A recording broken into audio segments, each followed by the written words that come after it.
जैन साथियों, मैं सभी का हार्दिक स्वागत करता हूँ आपके यूट्यूब चैनल के भी फौजी में। आज का हमारा टॉपिक रहने वाला है वो रहने वाला है कि पेपर का लेवल कैसा रहता है और जो क्वेश्चन पूछे जाते हैं उनका जो लेवल होता है वो कैसा होता है। इजी टू मॉडरेट होता है, मॉडरेट टू हाई होता है। तो उस हिसाब से हम बात करेंगे और क्या क्या इसमें एग्जाम में रहने वाला है, उसकी प्रिपरेशन कैसे करें। मैथ है, रीजनिंग है, जीके है और आपकी इंग्लिश है, तो इसे कैसे अपना स्कोर बेहतर कर सकते हैं अपना जो एग्ज़ाम है, तो उसके लिए हम बात करने वाले हैं। तो काफ़ी हेल्दी वीडियो रहने वाली है और प्लीज़ चैनल को सब्सक्राइब करें, वीडियो को लाइक करें, क्योंकि हमें भी मोटिवेशन मिलता है वीडियो बनाने का। तो इस हिसाब से आप प्लीज़, तो हम देखते हैं तो इसमें क्या क्या रहने वाला है।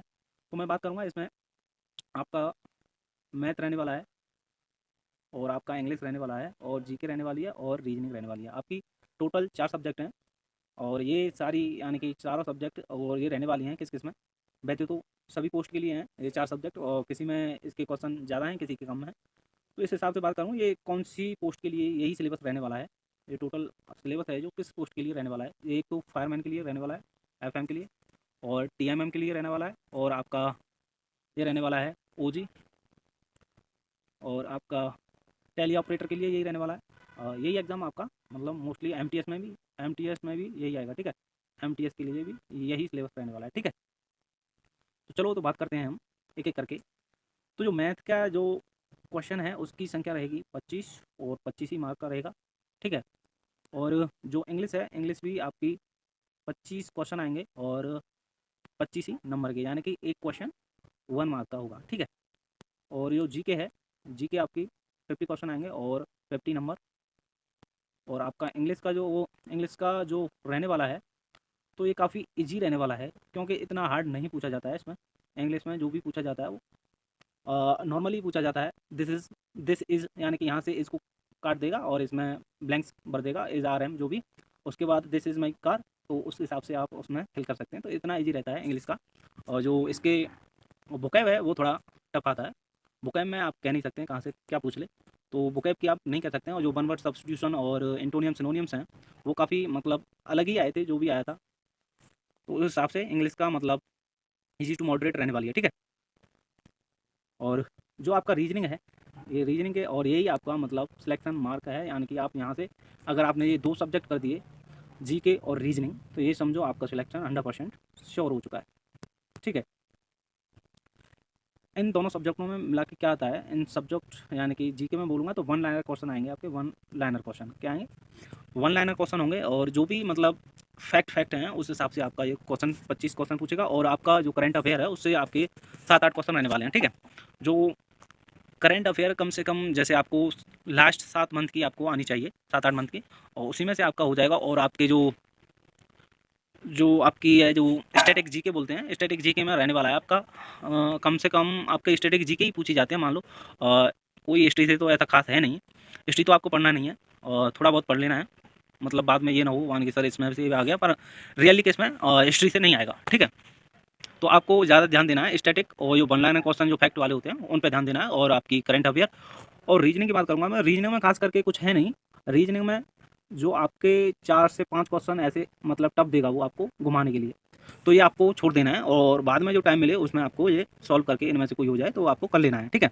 4-5 क्वेश्चन ही आएंगे। और जो इसमें क्या होता है कि इसमें जो पेपर आया था आपके, अब की बार जो पेपर आया था, तो उसमें क्या था कि ज़्यादा मैक्सिमम क्वेश्चन यानी कि रीजनिंग में गलत थे, यानी कि उनका जो कहने का मतलब था वो कह कुछ रहा था और पूछ कुछ रहा था। तो मतलब वो आपको देखना है और आप इस पे ऑब्जेक्शन भी नहीं कर सकते हैं कि सर हमारा कौन सा क्वेश्चन ठीक था और कौन सा गलत था, ठीक है। तो इस हिसाब से आपको उसे सही करके अपने हिसाब से क्वेश्चन क्या कहना चाहता है उस हिसाब से आपको सही कर लेना है, क्योंकि काफ़ी क्वेश्चन थे उसमें एरर थी इसमें, ठीक है।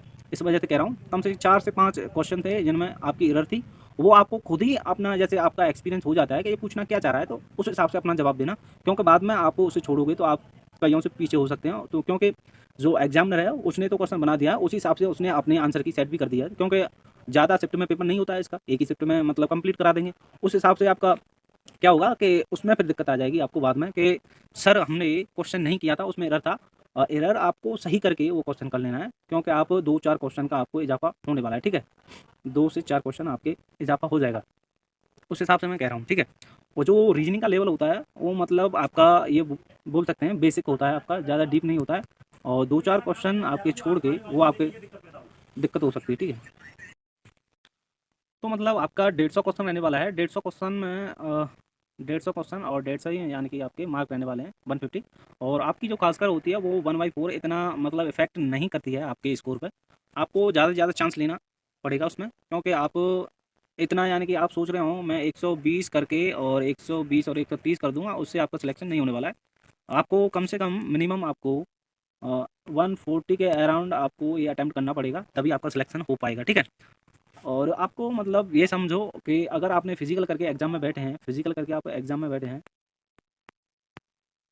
तो आप ये समझो आपका मतलब 60% जॉब लगने वाला है, या उसमें आप एंटर कर गए हैं, ठीक है। उस हिसाब से मैं बता रहा हूँ आपको, क्योंकि जो भी है आपका आर्मी ऑर्डिनेंस के अंदर आपकी जो भी जो सिविल पोस्टें हैं उनमें आपका जो सिलेबस है वो इजी टू मॉडरेट रहने वाला है, ठीक है, इजी टू मॉडरेट रहने वाला है।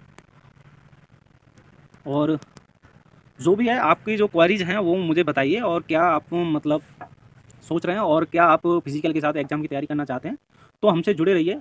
मैं आपको एग्ज़ाम की पूरी तैयारी कराऊंगा, आपकी एग्ज़ाम की पूरी तैयारी कराऊंगा, जीके से लेके आपका मैथ, ठीक है, मैथ और रीजनिंग आपकी मैं कंप्लीट करा दूंगा, ठीक है। ये 3 सब्जेक्ट हैं।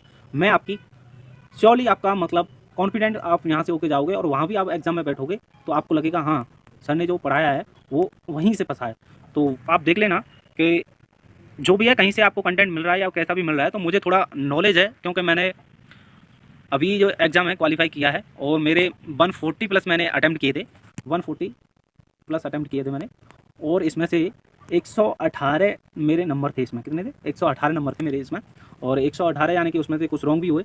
काफ़ी उसमें कन्फ्यूजिंग था, मतलब समझ नहीं आ रहा था कि इसमें मतलब उसने ज़्यादा ही ऐसे अटपटे क्वेश्चन पूछे उसने, मतलब कह नहीं सकते। आई थिंक उसने हिला डाला था जो भी क्वेश्चन बचे थे उसके। वैसे तो मैंने 1.5 घंटे में कंप्लीट कर लिया था पूरा, 1.5 घंटे में मैंने कंप्लीट कर लिया था। और जो क्वेश्चन रह गए थे वो मुझसे सॉल्व ही नहीं हुए बाद में, क्योंकि उनकी जो लैंग्वेज थी बहुत बड़ी लैंग्वेज थी। मैं आपको वो पेपर दिखाऊंगा, क्योंकि वो वायरल हुआ था या नहीं हुआ था मुझे तो खास पता नहीं है।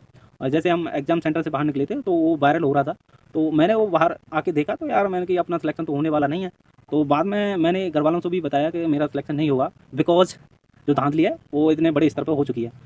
तो बाद में मैंने देखा जब रिजल्ट आया तो उसमें मैंने उसके लिए जो है ना एडमिट कार्ड आया था उस ईमेल पे, मैंने उसके लिए उसको रिकॉर्ड को बताया था कि इसमें बिग लेवल पे धांधली हुई है और इसके लिए आप इसे कंसीडर करिए। और उस उधर से भी रिप्लाई आया कि आप वो स्क्रीनशॉट दिखाइए और जो भी है आप इसमें लगा के अटैच करके हमें भेज दीजिए।